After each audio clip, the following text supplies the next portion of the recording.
Hello, and welcome to Apollo's Raven. We look into cases from all over the world and those a little closer to home. Today we're looking into the hate crime that took the life of Sophie Lancaster. Sophie Lancaster was born on November 26, 1986 in Lancashire, England. A kind, creative woman who had a whole life ahead of her. She was on a gap year and planning to attend college to do an English degree. Sophie had been dating Rob Maltby, a 21-year-old art student from Manchester, for 3 years after being introduced by a friend 2 years earlier, where they formed a deep bond. They lived together and often talked about their future. The couple shared a love for the alternative subculture and dressed in what some described as goth. Their family described the couple as intelligent, sensitive kids. They're not the sort of people to get into trouble, but they have had problems in the past because they stand out.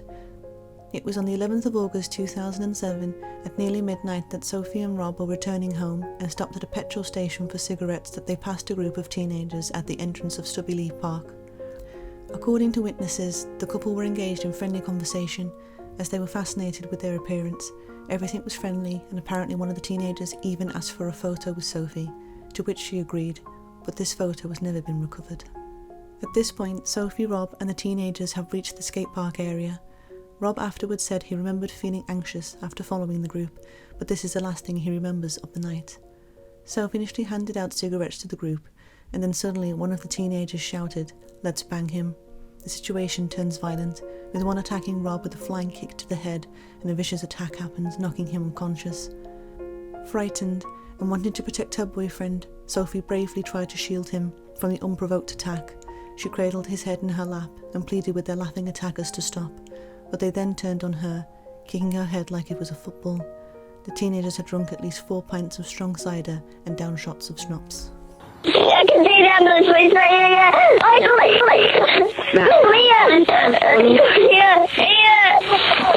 can't see where it's going. It will do, don't worry. Calm down for me. It's coming, please, I'm not going anywhere, but I need you to calm down. I need you to be able to tell the paramedics if there's anything, you can tell them, but you stay calm. A 15-year-old witness described what she saw to police as the group attacked Sophie as they were running over and just kicking her in the head and jumping up and down on her head. One of the witnesses used her phone to call for help, hysterically stating, "We need an ambulance at Backup Park. This mosher has just been banged because he's a mosher." Mosher, for those unaware, is a word usually used in an unkind way to typically describe a goth. After the teenagers had finally finished their brutal attack, witnesses stated that the group celebrated, telling friends that they had done something good and claiming, "There's 2 moshers nearly dead at Backup Park. You want to see them, they're a right mess." The group had apparently attacked another young boy close to the same park, but they walked free with just community service orders not long before the attack on Sophie and Rob. When emergency services eventually got to the scene after getting lost initially, they were confronted with a grim scene. Rob and Sophie's injuries were so severe and their faces were so swollen they couldn't tell which one was female and which was male, and they were covered with blood. The couple were rushed to hospital, with Rob's injuries leaving him in a coma with internal bleeding. He gradually recovered but has lost his memory leading up and during the attack. The savage beating left both with marks from the trainers of their assailants on their faces. Sophie's condition was much worse than Rob's. She was in a deep coma and on life support. Of course, after the attack, Sophie's mother Sylvia was informed and rushed to her daughter's side. With each grim update on her daughter's condition, Sylvia thought that what a difficult path would be ahead with not only the physical effects of the attack, but of the mental ones as well. Sophie would recover. Sadly, it became clear that Sophie would never again regain consciousness and was essentially brain dead.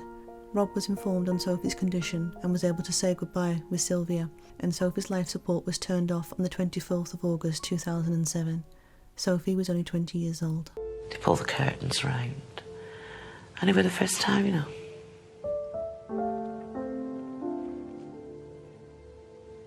It's even the first time that you can hold them.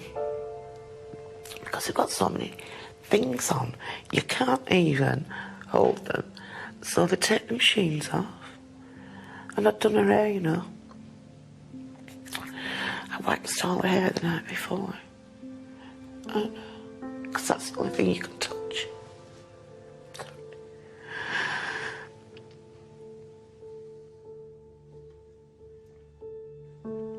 And And I laid down with her and she died. In an interview near the 10th anniversary of the attack, Rob shared his memories of that night and shared his frustration of the media's focus on their goth appearance, feeling like victim blaming and not the bigger issue of young people taking part in violent acts. He revealed that one of the boys sent him a letter apologising, but Rob found the letter to be a hollow act of someone trying to get a shorter sentence. Rob revealed that the couple were not wearing anything that could be classed as outlandish on the night, and only their piercings and Sophie's braided hair set them apart. Rob has now fully recovered and works as an illustrator. Lancashire police arrested 5 people in relation to the attack, and their investigation showed that there were apparently up to 15 people in the park that night that either witnessed or participated in the attack. The reason behind the sickening attack was simply because of their appearance, for being goths.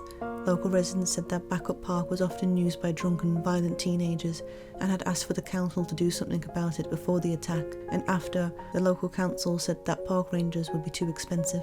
The 5 teenage boys were originally arrested for grievous bodily harm, but after Sophie's death they were charged with murder. Originally the 5 pled not guilty on both charges of GBH and murder, but at the start of the trial on the 10th of March 2008, all 5 pled guilty to the charge of grievous bodily harm with intent on Rob.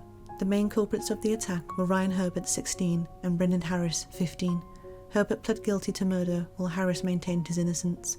The murder charges against the 3 others, brothers Joseph, 17, and Danny Hume, 16, and Daniel Mallet, 17, were dropped.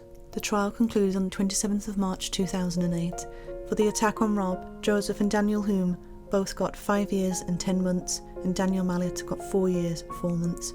For Sophie's murder, Ryan Herbert received 16 years and 3 months, and Brendan Harris 18 years. The judge in his closing statement said, "This was a terrible case which has shocked and outraged all who have heard about it. At least wild animals, when they hunt in packs, have a legitimate reason for doing so, to obtain food. You have none, and your behaviour on that night degrades humanity." He also stated the case was a hate crime based solely on Sophie and Rob's alternative appearance, and that was what made the case worse, was that it started off as a source of amusement. Outside the court, Sophie's brother Adam stated, although sentences seem fitting and appropriate, no sentence is long enough to compensate for the loss of Sophie. Her mother Sylvia added that justice will never be done because it will never bring her back. All the defendants appealed their sentences. Only Herbert succeeded in getting his minimum term of 16 years and 3 months to 15 years and 6 months. Harris has had time added onto his sentence after assaulting a nurse at the psychiatric unit he was admitted to after his diagnosis of paranoid schizophrenia. The others have been released from prison. Sophie Lancaster started a charity to honour her daughter called Sophie, which stands for Stamp Out Prejudice, Hatred and Intolerance Everywhere. The charity focuses on creating respect and understanding of subcultures in our communities. The foundation also works with politicians and police to protect people in subcultures by law. In 2013, Greater Manchester Police became the first to monitor and record hate crimes against people from alternative subcultures, not unlike those for homophobic and racist attacks. For all of her hard work, Sylvia was awarded an OBE for her efforts.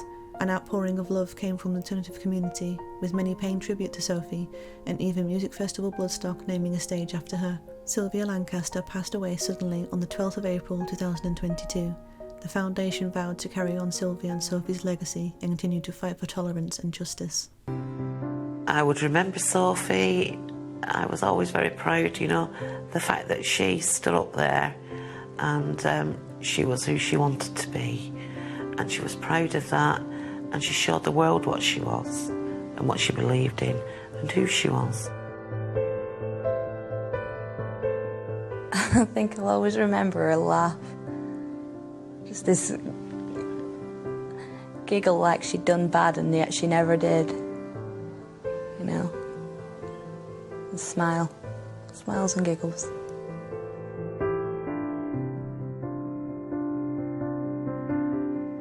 Thank you for joining us today, and we hope you enjoyed the video. Don't forget to like, subscribe and share with your friends, and don't forget to give us a follow on social media so you'll be up to date on what we post. We hope to see you next time.